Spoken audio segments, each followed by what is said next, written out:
మా ఇంటి పక్క వాళ్ళు కొత్త ఎక్స్యూవి 700 కార్, 700 అనకూడదు, 700 అన్నట్టు దాన్ని. ఎక్స్యూవి 700 కార్ కొనుక్కున్నారు. నేను అది ఫోటో చూపిస్తాను మీకు. ఇది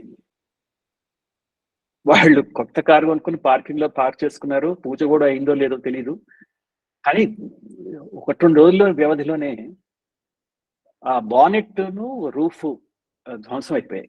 పక్కన 2 పెద్ద బండరాళ్ళు ఉన్నాయి.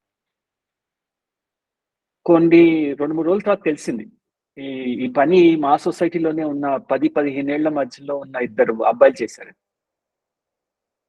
విస్మయపరిచే విషయం ఏంటంటే ఈ కారు మొదటి కాదు, ఇది 4ది వాళ్ళు ధ్వంసం చేసింది.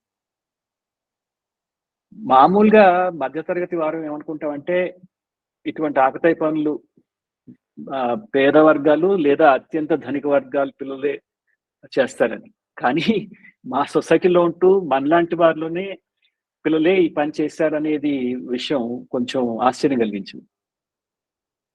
వాళ్ళ ఆ తల్లిదండ్రులు మర్యాదస్తులు ఈ 4 కాల్ రిపేర్లకు పాపం డబ్బులు చెల్లించారు. ఇది ఈ సంఘటన ఈ పేరెంటింగ్ అంశం మీద ప్రసంగం నిర్వహించాలనుకునే ప్రణాళికకి మరింత ఊతం ఇచ్చింది. రెండవ కారణం, మా అక్కలిద్దరూ దాదాపు 2 దశాబ్దాలుగా ప్రాక్టీస్ చేసిన అనుభవంతో ఇప్పుడు ఒక పేరెంటింగ్ యాప్ కు రూపకల్పన చేస్తున్నారు. నాకు తెలిసి ఇప్పటి వరకు ఇటువంటి అనుకూలత తెలుగులో లేదు. నాకేమనిపిస్తుందంటే నాకున్న అడ్వాంటేజే ఇంకా ఇతరులకు కూడా అందబోతోంది అని. తర్వాత ఇద్దరిది కూడా ఒకే రంగమైన విభిన్నమైన అనుభవాలు, అవి మనం ముందు చర్చిస్తాం. క్లుప్తంగా చెప్పాలంటే ఒకరిది భారతీయ విద్యా వ్యవస్థ మీద అనుభవం ఉంటే ఒకరికి యుఎస్ విద్యా వ్యవస్థ మీద పట్టుంది. తెలుగు రాష్ట్రాల్లోనే కాక అనేక మంది ప్రవాస తెలుగు వారికి ఉపయోగపడే బోల్డ్ అని అంశాలు, నైపుణ్యం, అనుభవం వీరిద్దరి వద్ద ఉన్నాయి. సుధా గారు, ఇప్పుడు ఆ ఎక్స్యూవి 700 సంఘటన గురించి చర్చించుకున్నాం కదా. What is happening there? ఎందుకు పిల్లల్లో అటువంటి డిస్ట్రక్టివ్ బిహేవియర్?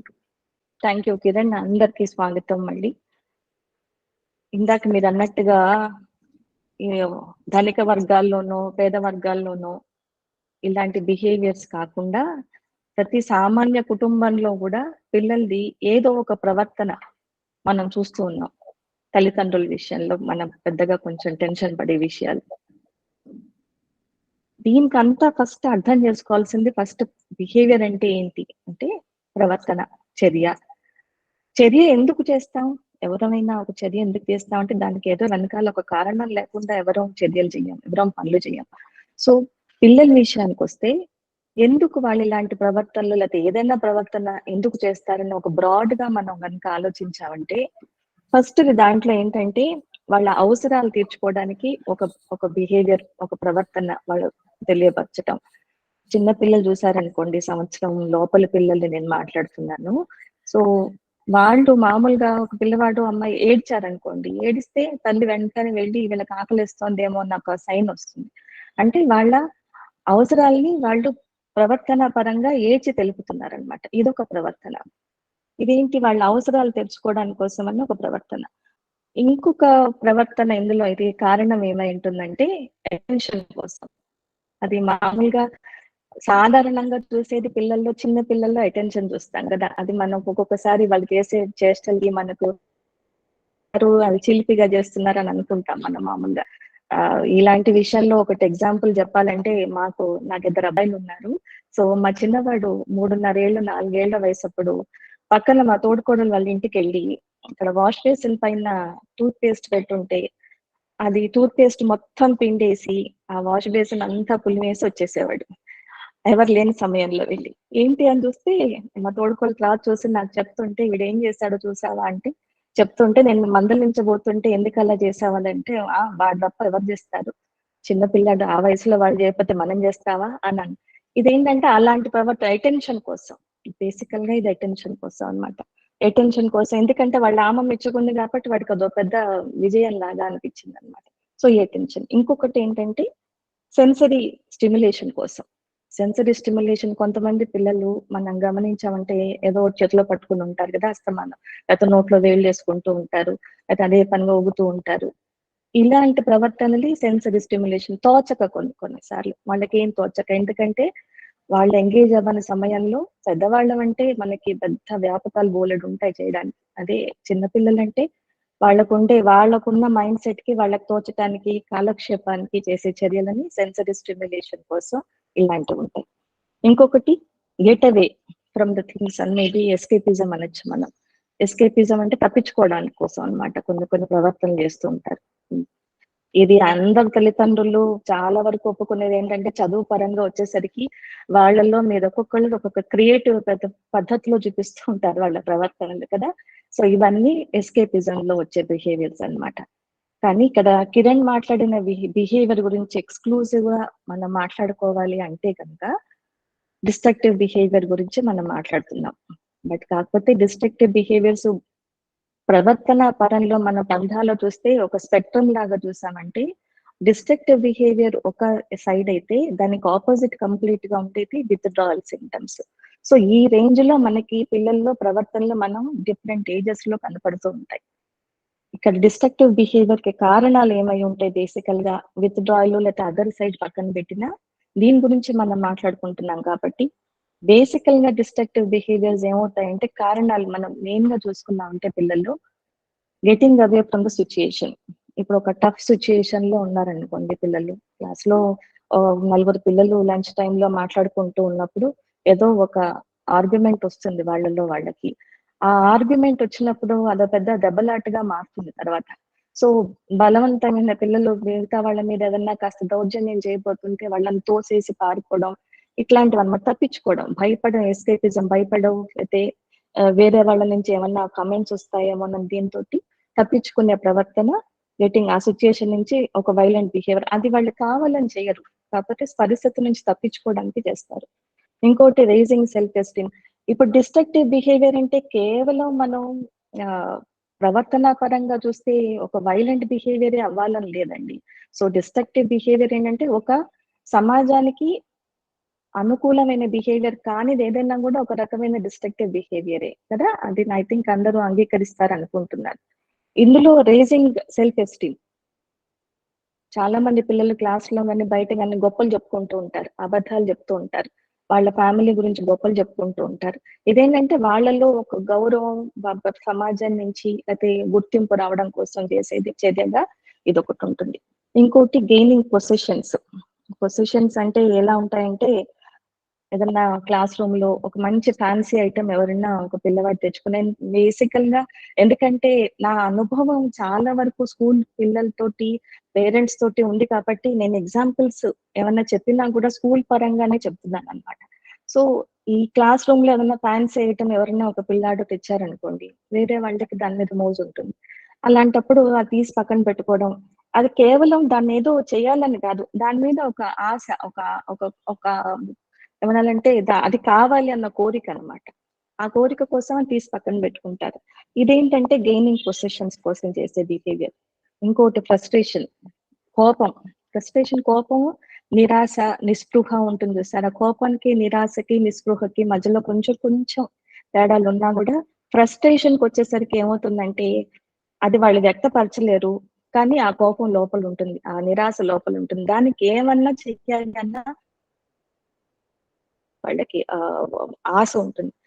దాంట్లో ఏం చేస్తారంటే ఈ మధ్యన నా దగ్గరకు వచ్చిన ఒక కేసు అనుభవం చెప్తాను మీకు. తల్లిదండ్రులు వచ్చారు ఇంటి నా దగ్గర, చెప్తూ ఉన్నారు వాళ్ళ అమ్మాయి 8th క్లాస్ ఏమో చదువుతుంది ప్రైవేట్ స్కూల్లో. సో ఆ అమ్మాయి గురించి చెప్తూ ఉన్నారు తల్లిదండ్రులు. మేము ఒకసారి గమనించామండి, మా అమ్మాయి వాళ్ళ నేబర్ మీరు గేటెడ్ కమ్యూనిటీ గురించి చెప్పారు కాబట్టి కిరణ్, నేను ఎగ్జాంపుల్స్ కూడా అవే తీసుకుంటున్నాను.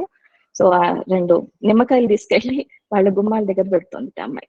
వాళ్ళ గబుక్కన వాళ్ళ ఇంట్లో వాళ్ళ పేరెంట్స్ చూసి, ఏంటి ఏం చేస్తున్నావు, ఎందుకు చేస్తున్నావు అంటే తప్పించుకొని లోపలికి వచ్చేసి, ఆ సమయంలో అమ్మాయికి ఏం చెప్పాలో తెలియక ఏం లేదని వచ్చేసింది. కానీ దాని వెనకాల తల్లిదండ్రులు కూర్చుని దీర్ఘంగా అమ్మాయిని అడిగి, ఏంటమ్మా ఏంటి సమాచారాన్ని అడిగితే అమ్మాయి ఏం చెప్పలేదు. నా దగ్గరికి తీసుకొచ్చారు. ఏంటి ఈ అమ్మాయి ప్రాబ్లం ఏంటండి, ఇట్లా చేస్తోంది, మాకు భయం వేస్తోంది, ఇలా నిమ్మకాయలు పెట్టడం ఏంటి, ఎప్పుడు చూడలేదు, ఇంకా నయం వాళ్ళు చూడలేదు మా అమ్మాయి పెట్టింది ఇలా అని వాళ్ళు ఏమనుకుంటారు. ఇంతకీ ఏంటంటే ఆ అమ్మాయి నాకు చెప్పిన విషయం, వాళ్ళు ఆ ఇంట్లో 2 అబ్బాయిలు ఉన్నారు. సో నాకు అసలు అబ్బాయిలు అంటేనే విరక్తి, చచ్చేంత కోపం నాకు అబ్బాయిలంటే అండి. దాని వెనకాల కారణం ఏంటి, ఎందుకు కోపం అబ్బాయిలంటే, ఇది స్కూల్లో రిలేటెడ్ గా ఉందన్నమాట. క్లాస్ రూమ్ లో ఆ అమ్మాయిని ఆ అబ్బాయిలు చాలా బుల్లీ చేస్తున్నారు. కానీ ఈ అమ్మాయి ఒక వీక్నెస్ ఉంది, ఎందుకంటే ఫిజికల్ గా పెద్దగా బిల్డ్ అవ్వలేదన్న ఒక ఆత్మన్యూనత భావంతో వాళ్ళని క్లాస్ రూమ్ లో ఆ అమ్మాయి ఎదుర్కోలేక ఆ కోపం అలా మనసులో పెట్టేసుకుని ఎదురుకుండా బిల్డింగ్ లో అబ్బాయిలు వచ్చి ఉన్నారు కాబట్టి వాళ్ళ మీద కోపం తీర్చేసుకుంటే ఎక్కడో ఒక తృప్తి అమ్మాయికి చర్య చేయడంతో, అదనమాట కారణం. సో ఇదేంటంటే ఫ్రస్ట్రేషన్, ఇది ఎక్కడి నుంచి ఎక్కడికి దారి తీస్తుంది అన్నది మనకి తెలియదు, ఇదొక కారణం అయి ఉండొచ్చు. ఇంకొకటి కోపంతో ఇప్పుడు 5 ఏళ్ల పిల్లలకే విపరీతమైన కోపం అండి. దగ్గరకు వచ్చి మా అబ్బాయి అసలు ఏంటండి ఇంత కోపం, మేము ఎప్పుడు చూడలేదు, 5 ఏళ్ల పిల్లవాడి కోపం. ఈ కోపంతో వాళ్ళు ఇష్టం వచ్చినట్టు పగలగొట్టడం, పారవేయడం, లేకపోతే టెంపర్ టాంట్రమ్స్, పెద్దవాళ్ళని ఇష్టం వచ్చినట్టు మాట్లాడటం, ఇవన్నీ కూడా కోపం, ఆ కోపంతో వచ్చే బిహేవియర్స్. ఇంకోటి ప్రొవొకేషన్ అంటే మిగతా వాళ్ళ మీద ఇన్ఫ్లుయెన్స్ పడటం అంట, వాళ్ళ ప్రభావంతో చేయడం. ఇది జనరల్ గా ఏంటంటే గేటెడ్ కమ్యూనిటీస్ లో ఒక పియర్ గ్రూప్ లో, ఇప్పుడు కొత్తగా ఒక అపార్ట్మెంట్ లో అంత పెద్ద కాంప్లెక్స్ లో ఒక కుటుంబం వచ్చారు, అంత పెద్ద కాంప్లెక్స్ లో వీళ్ళని ఎవరు ఫ్రెండ్స్ చేసుకోవాలి ఏంటి అన్నది అప్పుడప్పుడే అలవాటు అవుతున్న కుటుంబాలకి పిల్లలకి ఇంకా తెలియదు ఎవరితో ఫ్రెండ్స్ చేసుకోవాలి, వాళ్ళ గ్రూప్ ఎవరు ఏంటి అనేది. అందుకని ఏదన్నా ఒక గ్రూప్ నచ్చింది అనుకోండి, సో నేను దాంట్లోకి వెళ్తే బాగుంటుంది అనిపిస్తుంది. అలా అని వీళ్ళు కొంచెం కొత్తగా ఉంటారు కాబట్టి కొంచెం బెరుకుగా ఉంటారు, సో అవతల వాళ్ళకి అడ్వాంటేజ్ అన్నమాట. సో వీళ్ళు మా దాంట్లో చేర్చుకుంటే సరిపోతుంది కదా అని. సో వీడేంటి, దాంట్లో చేరడం కోసం వాళ్ళు ఏం చెప్తే అది చేయడానికి ఇష్టంగా ఉంటారన్నమాట. సో ఇలాంటి ఒక ప్రవర్తన. మళ్ళీ ఇంకో కేసు చెప్తాను మీకు. తల్లిదండ్రులు వచ్చారు నా దగ్గరికి, ఏంటి అని చూస్తే మా వాడు మా పక్కన బిల్డింగ్ లో వాళ్ళు ఎవరిదోనండి ఏసీ పగలు కొట్టేశారు, పైనుంచి రాళ్ళు వేసి ఏసీ పగలు కొట్టారు, ఏసీ మిషన్ పాడు చేశారని వచ్చింది కంప్లైంట్. ఏంటి అని చూస్తే ఇంతకీ ఈ పిల్లవాడు చేయలేదు, ఆ గ్రూప్ లో ఉండేసరికి అందరికి అదే సమాచారం అట్లా వచ్చి పేరెంట్స్ అందరినీ వాళ్ళని చేసి ఈ పిల్లాన్ని కూడా అలా చేయడం జరిగింది. సో ఇదేంటంటే ప్రొవొకేషన్ తోటి చేసే కొన్ని బిహేవియర్స్. ఇంకొకటి కెమికల్ ఇన్ఫ్లుయెన్సెస్. పైన వాటితో ఏమన్నా చేసినా కూడా కారణాలు ఎక్స్టర్నల్ గా ఉన్నా కూడా కొన్ని ఏంటంటే మానసికంగా పిల్లల్లో కొన్ని కెమికల్ ఇన్ఫ్లుయెన్సెస్ మూలన మనలో మీకు తెలుసు చాలా కెమికల్స్, హార్మోన్స్ ఎక్స్క్రీట్ అవుతూ ఉంటాయి. సో ఏదన్నా మనం ఒక ఆలోచన గాని, ఒక ప్రవర్తన గాని, ఒక చర్య గాని ఏదన్నా చేసామంటే దాని వెనకాల మన బాడీలో మనకు తెలియని చాలా ఎక్స్క్రీట్ అవుతూ ఉంటాయి కెమికల్స్. దాని అనుసంధానంతోనే మనం ఏదైనా కార్యక్రమం దిగ్విజయంగా చేయడానికి అవకాశం ఉంటుంది. ఇలా కెమికల్ ఇన్ఫ్లుయెన్స్ ఉన్న పిల్లలకి ఏంటంటే కొంతమందికి ఎక్కువ ఉంటుంది, కొంతమందికి తక్కువ ఉంటుంది. ఇలా ఎక్కువ ఎక్స్క్రీట్ ఎస్పెషల్లీ డోపమిన్ అనేది మనం అందరం వింటూనే ఉంటాం. ఈ డోపమిన్ ఎక్స్క్రీషన్ ఎక్కువ ఉన్న పిల్లల్లో ఏమవుతుందంటే వాళ్ళకి అదుపు ఉండదు. అదుపు లేకపోయేసరికి ఏమవుతుందంటే వాళ్ళ ప్రవర్తన ఇష్టం వచ్చినట్టుగా వాళ్ళ మైండ్ ఎటు తీసుకెళ్తే అటు, ఏది కనపడితే అది చేయడం అట్లా ఉంటుంది. ఇది చెయ్యొచ్చు, ఇది చేయకూడదు అని వాళ్ళకి ఆ విఘ్నత ఆ టైంలో అలా ఉండదన్నమాట. సో అలా లేకపోవడంతో కూడా ఈ కెమికల్ ఇన్ఫ్లుయెన్స్ తో కూడా మనకి బేసికల్ గా ఇలాంటి బిహేవియర్స్ వచ్చే అవకాశం ఉంటుంది. బట్ అండర్లైనింగ్ గా మనం చూసుకోవాల్సింది ఏంటి అంటే, ఏదైనా ఒక ప్రవర్తనకి దాని వెనకాల కారణం ఏంటి. బేసికల్ గా తల్లిదండ్రులు ఎక్కువ ఫోకస్ చేసేది ఏంటంటే ప్రవర్తన మీద.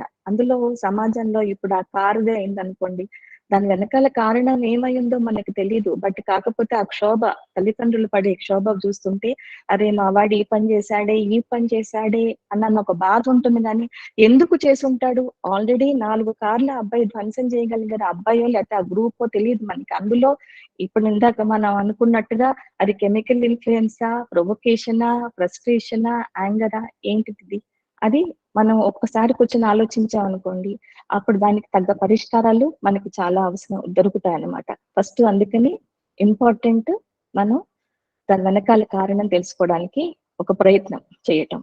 సో దీనికి బేసికల్ గా మనం తెలుసుకున్నామంటే ఈ చదువు పరంగా ఎకడమిక్ అసెస్మెంట్స్ లేకపోతే ఒక ప్రొఫెషనల్ ని కలిసి మనం కనుక వెళ్ళామంటే వాళ్ళు మీకు ఈ విషయాలన్నీ వివరంగా మీకు ఎక్స్ప్లెయిన్ చేసి మీకు అర్థమయ్యేటట్టుగా చెప్పడానికి, మీకు ఒక అవగాహన ఇవ్వడానికి అవకాశం ఉంటుంది. సో బేసికల్ గా ఇది కిరణ్ ఏమవుతోంది అని అనడానికి ఇదన్నమాట నేను చెప్పదలుచుకుంది దీనికి.